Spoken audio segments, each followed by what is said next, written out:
What's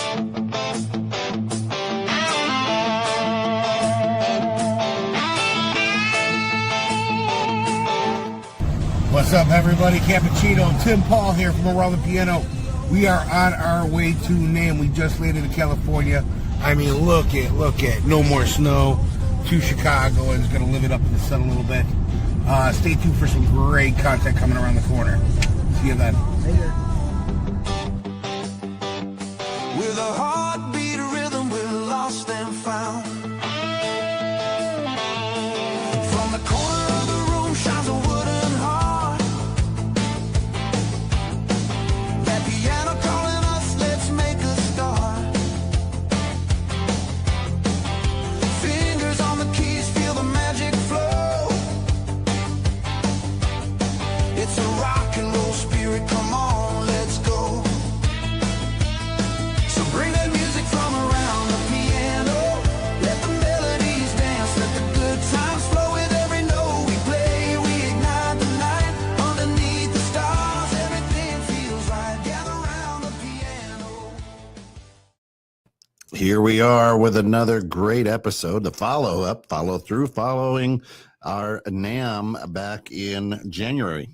How about that? Yes. Yeah. And part two. And today we've got we're going to take a look at the drum circle. Yep. What else we got? We got a couple bands that were at the Hilton that we're going to look at. Yeah. And then Allison Albrecht. Albrecht. Who we had the pleasure of interviewing and catching her band. Yep. And she was a finalist on The Voice a few years ago. That's right. So That's right. great interview. And she does have a beautiful voice. She does. She indeed. does. She sounds really good. But yeah, this one you're all gonna love. The drum circle. We probably won't do it justice with the little clip that we've got of it.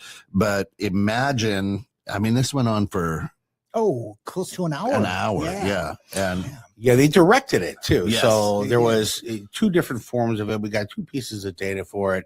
You know, like here, check this out.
Yeah, but it was really good. Yeah. You know, and our second piece, I don't know. Take a look.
That was pretty cool.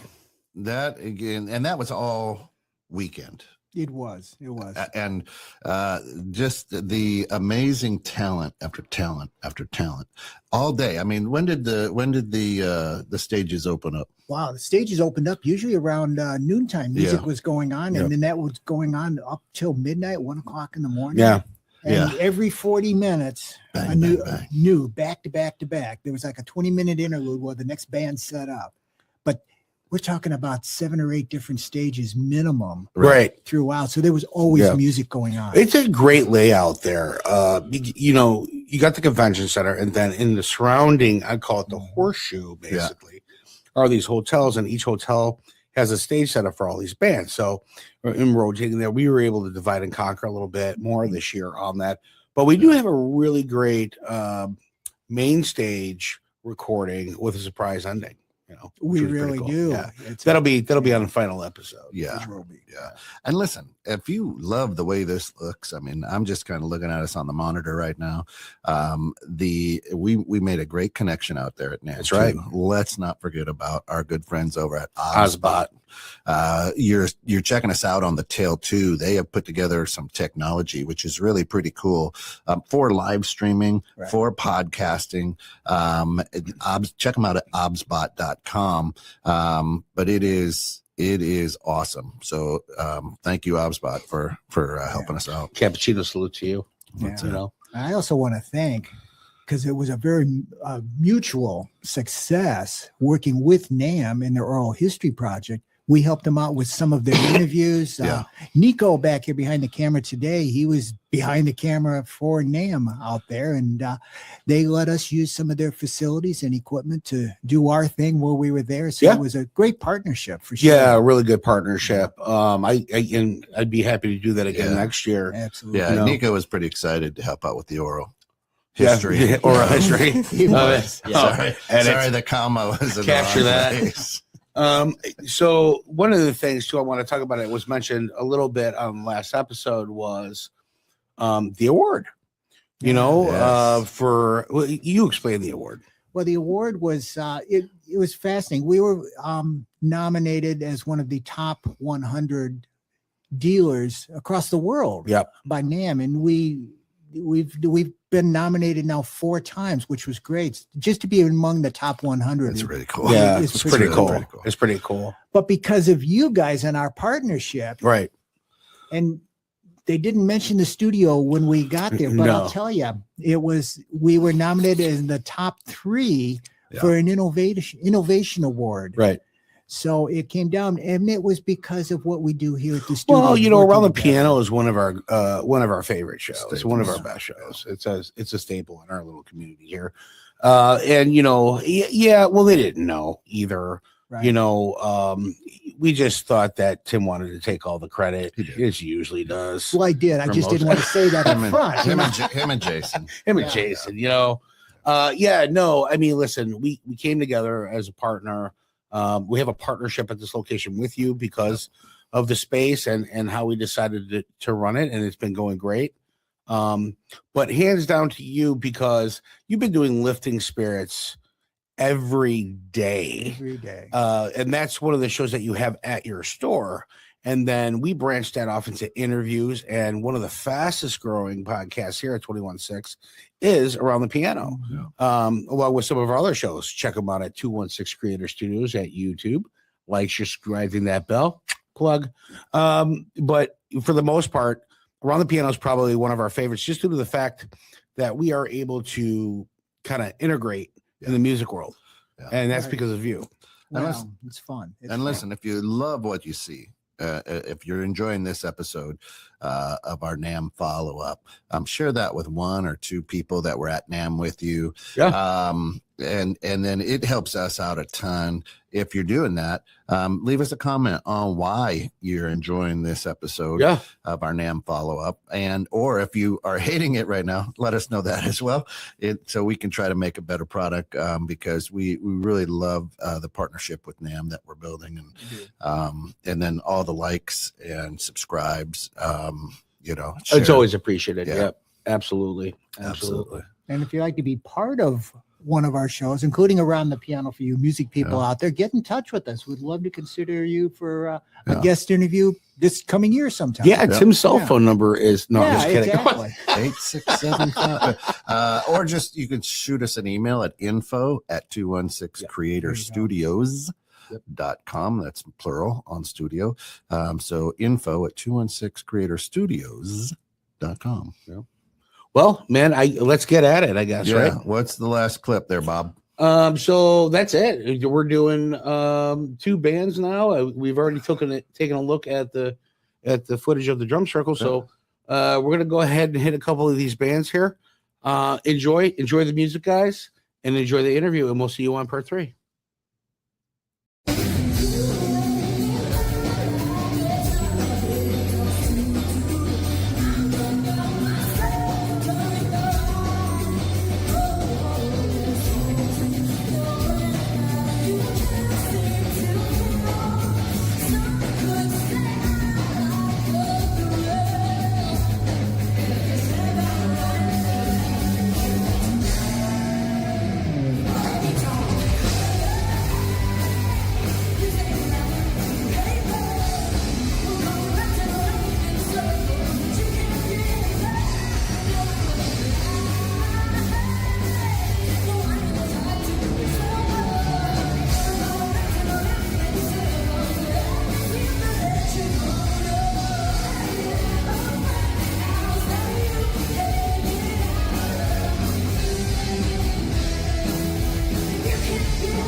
Allison, welcome to the NAMM Show, and thank you for being with us today. This is awesome. Thank you for Allison, having me. For beginners, Allison, for listeners meeting and listening to you for the first time, how would you describe who you are musically? Who I am musically is soulful. I think if I could describe it in one word, I write from a place of deep within inside me and also use music to really connect with other people. So I love the way that my own music, but also just music of all kinds, all genres, brings people together. And that's really what I'm striving towards. That's great.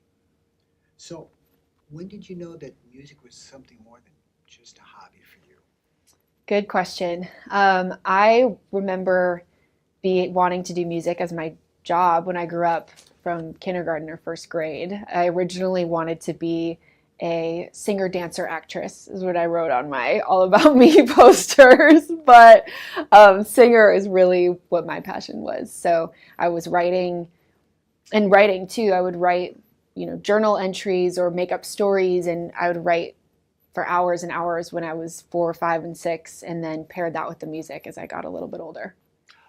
That's interesting. And as you bring that up, question would be, as you have developed your songwriting skills, what's your process? Does an idea come into your head? Do you do lyrics first? Do you do music first? Good question. It usually all comes together at once. So I'll just be sitting by myself at guitar or piano, and the melody will come to me as I'm starting to play the chords. So usually that's how it goes. But also when I'm in sessions writing with other people, sometimes I'll come with a start of some lyrics and melody, and then we pair that with chords and instruments, or whoever I'm else working with will have something too. So, but usually all at once. Oh, that's awesome. So, mentors. Yeah. Who are your mentors? Now, we know that you were a contestant on The Voice Yes. in 23? Yeah, 2023. 2023, yes. Tell us about that experience and who you worked with. Gosh, the experience was so great. My coach on The Voice was Reba McEntire, and she was just so wonderful and lovely and really wanted us all to succeed. I mean, the whole team at The Voice did, which is why I had such an incredible experience. And those mentors in Reba and also in the other coaches, but especially the behind the scenes staff and the people who were helping us along the way, those people were such strong mentors to me, in addition to Reba, for just always believing in me and giving me great coaching. Now, you sang a song, a Carole King song on that Yes. show Yes. that just knocked people's socks off. I love that song. Yeah, Yes. tell us what that song is and tell us how you came to choose that song to perform. So I chose It's Too Late by Carole King, which is one of my favorite songs of all time. Tapestry, I just think, is one of the most amazing albums. And I really love her because she's a singer-writer and writes from her soul. And I just really connect with her so much. I thought the lyrical content had been something I had personally gone through, so I really connected with the song in that way. And my genre really is singer-songwriter. So I wanted to sing a song that really matched that and showcased that part of me. That's really awesome. Now, I know that I had heard or I read somewhere that for that show, you decided to sing that song just as a singer only, without an instrument. Yes. But then you were thinking, maybe I should have brought out a guitar. That's probably my regret. Not on that Carole King song because it's a piano-based song, Yes, sure. but for my blind audition, Ironic, I had played shows up to that point only with voice and guitar. I had probably played, I can't even tell you if I'd played one full straight show as just a vocalist. And so I wanted to, I thought this is The Voice, time to just be a singer. But playing the guitar was such a comfort for me on some of those songs. I'm like, it would have been more my comfort zone to have played guitar on that, especially Ironic, because I started gigging with that song when I was like 12 or 13. So I do wish I'd played guitar on it because it might have quelled some of my nerves. But at the same time, I'm really glad I pushed myself because now I feel confident to, do both, play piano, play guitar, and sing whichever the venue calls for. So I'm glad I pushed myself in the end, but yeah. It's always good to push yourself beyond your comfort zone. Yes, because absolutely. then you build a new comfort zone. So true. So true. So tell us how you came about bands at NAMM. Is this your first year This is playing my at NAMM? first year attending and playing. Okay. So I had heard about NAMM since I was a teenager in the Midwest and always wanted to go, but it just wasn't in the cards when I was out there. It would have been a big trip, and I ended up not being able to go when I was in high school in Michigan. And then when I moved to LA, I knew so many people were going. And I just remember last year especially, I'm like, why aren't I at NAMM? I'm like, this is so stupid. Like, I live like an hour away. I really wanted to be here. And then through other industry connects, I heard about the applying for bands at NAMM. And I said, well, I want to play at NAMM so bad. So I just put together a really, hopefully great application. And then they saw it, and that's how I got booked. So I'm so grateful because I feel like that rarely happens where you just kind of cold apply and get the opportunity. But felt like it was a really great fit, and it was such a fun show, and it got me to NAMM. So now I feel like my FOMO from last year has been quelled this year. Now I'm here. So That's fantastic. And I'll tell you, there are so many challenges for young musicians getting started in this business and getting to the next step, getting to the next step. yeah. you just described one of the challenges that you overcame. Hmm. Are there any other challenges that seemed daunting to you at first, but maybe you found a way to overcome it? I mean, so many. One that was recent was this last EP that I created. I wanted to do it and fund it myself because that was what I had the resources to do. And I also wanted to co-produce it. So I felt like my stamp was really on all parts of it. And I wrote every song, I sang every song, co-produced the songs. And I felt like that was a mountain ahead of me. I felt like I wasn't on other projects capable of doing that, and my musicianship wasn't at the level where it would come out to a project I was proud of. But alongside some incredible collaborators, which I met from being in LA. There's incredible collaborators everywhere, but just being in a city with strong density of wonderful musicians, I was able to look at that mountain and just make a gazillion to-do lists and chip away at the mountain of writing, recording. And then finally, when that's done, how do you get that final 10% of the mix and the master and then the promo and posting about it and sending to your newsletter list and everything that all of us independent artists go through.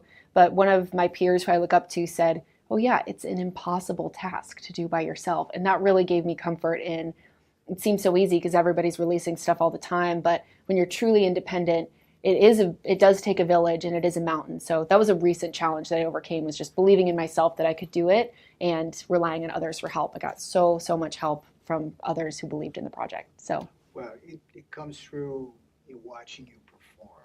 You can tell that you definitely have put the work in behind it. Thank you. Going back to when you were growing up, was there a music store that you would hang out at, or was there a... Oh, good question. There were a couple. When I grew up in a city called Novi, Michigan, which is in the western suburbs of Detroit. I went to this music academy called Expressions. I don't know if it's still around anymore, but I had this amazing teacher named Nick who took me and all my preteen friends and listened to our, what went on at school that day, and then also really mentored us as musicians. And he was so foundational, and he was the first person to record my songs and help me with guitar and songwriting and voice. Like, was a really good fit in that regard. So that was a really great music academy for me. And then I would also go to the open mic nights at this place called Broughton Music Center at the town square in the town where my grandparents lived. So I would go there and perform at the open mics at that music store, and then also at the Caribou Coffee in Novi. I would play it, I kind of played the Caribou Coffee circuit because I was like, Dad, I want to play an open mic. And my dad looked up on openmic.com what open mics were in our area. And I literally played 4 different Caribou Coffees in Metro Detroit. And they don't exist anymore, but they were there and I performed with them. That is so cool. So, that yeah. is very cool. So, first instrument you learned guitar? Yes, guitar. What was your first guitar? My first guitar was from Target because my parents did not know that I was going to stick with it. But I wanted a guitar so badly because I had watched the Taylor Swift E! True Hollywood Story. And I'm like, oh my gosh, Taylor plays guitar so and I wanted to self-accompany. I think that was the biggest thing too, is I wanted to play these shows and these open mics, but I was 9 years old when I got gifted this guitar. So even at maybe 7 or 8, I was like, well, I'm ready for the open mic scene, but I didn't want to come and use tracks. So that was a huge motivation, was being able to accompany myself and write songs. So my parents didn't know if I'd stick with it. So they went to Target, bought me a $99 guitar from there. And then my next guitar was a Yamaha. I had an Ovation 12 string, and then now I play a Taylor. So just kind of tried it all and then landed on the one that I've now had for a long time. That's excellent. It's always interesting to hear what music, because retail music for NAMM is important. Certainly. Everybody had to hang out at a music store at some point. That's how they get started. I just felt like the open mics too at that one music store really cultivated community, and it got us in the store too, because then that's where I went and changed my strings, and that's where I was buying gear. So because they had that community open mic, it really facilitated young musicians and young and old all together, and then also hopefully got them some more business too. So that's so very true. So as you mentioned your teacher Nick. So that was your first teacher? He was not my very first teacher, but I would say he was the most formative for sure. Yes. Yeah, he was most formative. So, how do you transition from learning music to actually performing it publicly? Great Bringing the songs to question. life? I just always had that fire in me that I knew that that's what I wanted to do. So I didn't have, when I was younger, I was actually more fearless than I think when I got older, but I knew that I wanted to perform. So that's when I went to my dad and said, I want to play open mics. So then I played all the open mics in Michigan. And then my family was going on a vacation to New York. We had never been to New York City as a family. It was just like our spring break trip when I was in 5th grade. And I said, Dad, I've played all the open mics in Michigan. Like, can we find an open mic in New York? And my dad was like, if you're interested in this, sure. Like, my parents are not stage parents in any sense, but when I was facilitating and was like, I want to play an open mic in New York, my dad was like, all right, well, I'll look and see what we can find. And he found this place called the Birdland Jazz Club. I think it's on 44th or 42nd in the theater district in Manhattan. And I went as an 11-year-old and I sang Popular from Wicked to the crowd of adults at like midnight, one of their open mics. It was a Monday. It was called Cast Party because Broadway runs Tuesday through Sunday, and then Monday Broadway's dark. So they had this jazz club has a night called Cast Party where the Broadway stars would come and like sing songs and have cocktails and whatever. And then I guess I was allowed. I wasn't 21, but I was with my parents and brother. Like, it was a wholesome experience. It was a wholesome experience. But I sang Popular from Wicked, and then from there, once I did New York, I was like, all right, now I gotta, do everything from there. And that's when I started wanting to book gigs, and then started emailing places and said, these are my videos. I'm 12 years old and I want to sing at your restaurant. And then finally somewhere booked me. So, yeah. That's very cool. If there's one thing about you that your fans don't know about you, that you want them to know about you, what would that be? They don't know. I try and share, like, I feel like my core personality is really out there, but something they might not know is I think right now in this stage that I am in LA, just the amount of work that I am putting into the grind and the craft, and just how I really want to build something sustainable. I think it's not about striving for virality. I'm really looking to build a strong foundation and really connect with fans organically so they know who I am. I want to know who you are. And I do all of these gigs, most of them unglamorous, because I want to work as a musician. And, I sing for 3 hours at this hotel on a Sunday, and then I get back and I'm like, this is awesome. I loved that. That was so much fun. And I just think that's how I know that this career path really is for me, because I do performances like that. I work with this nonprofit to perform at resource fairs for the homeless. I do that, 4 or 5 times a month, and really connect with people experiencing those situations and bring music to them. So really do so many different types of performances, and I just want my fans to know that I love this so much and work so hard at it so that I can, hopefully meet them and empower them and build connection that way. I love the fact that you give back and you Yeah. work for a charity. Tell us a little bit more about that, how that came to be, Yes. and what you do with that. So I was performing at this hotel in Manhattan Beach called Shade Hotel, and I have a regular gig there. And this woman came up to me afterwards and she said, I love your music, but I actually am I think she was a volunteer engagement specialist or somewhere in that. I don't know her exact title now, but she worked in the volunteer area of this nonprofit called Better Angels. And she said, we're looking to bring music to our resource fairs where they provide a meal, showers, hygiene kits, just a place for people experiencing homelessness to be and feel like they are welcome and have resources. And she said, is that something you'd ever be interested in? And I said, very much so. And I mentioned I had a background. I studied neuroscience and social work in undergrad. And so I had done a lot of work bringing music to a lot of different populations, people who had been experiencing homelessness, this was people experiencing homelessness, but in the past I had brought music to more elderly populations. I sang at preschools. I felt like I had a diverse experiences, so I would be well equipped to be in this environment, and it's been a really good fit. And I love connecting with people, and sometimes people say just like listening to your music was the best part of my day, week, month, and it's like that experience is so beautiful. Sometimes I have people come up and like sing with me or sing a song, and it's just being able to gift that to others is really what it's all about. So That's Yeah. a fantastic story. I love yeah, that. thank That's you. great. Okay, are you ready for a lightning round? I'm ready. Let's Okay. go. Yes.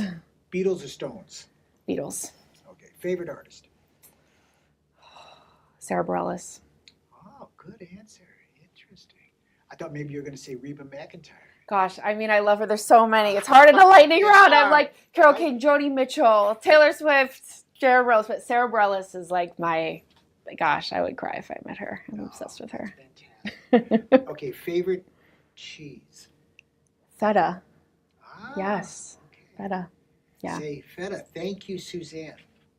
Feta. Say thank you, Suzanne. Yeah.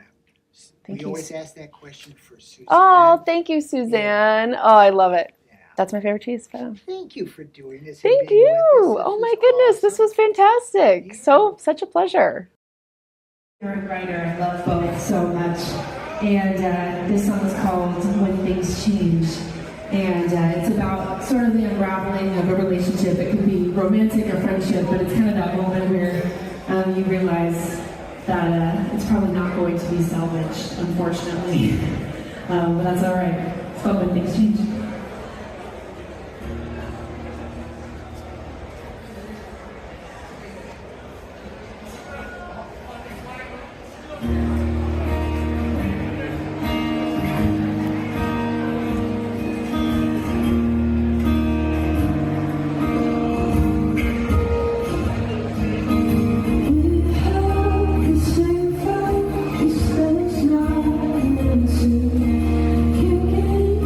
Sweet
is out everywhere. So if you look up Allison Albrecht, that was on my last EP. All right. Is it cool if we do one more?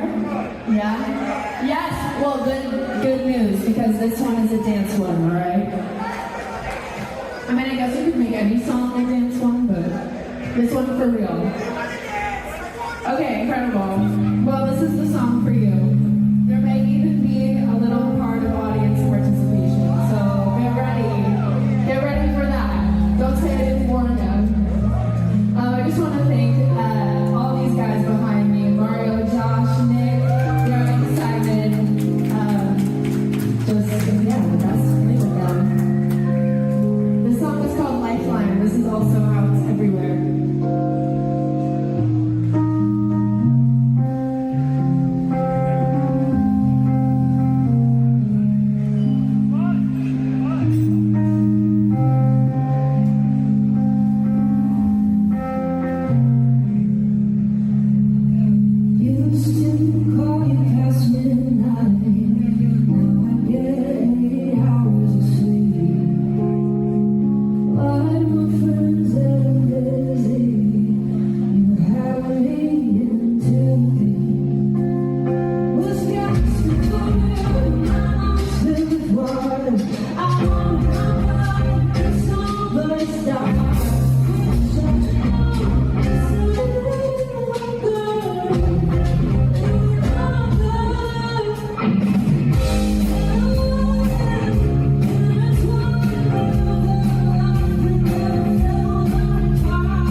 So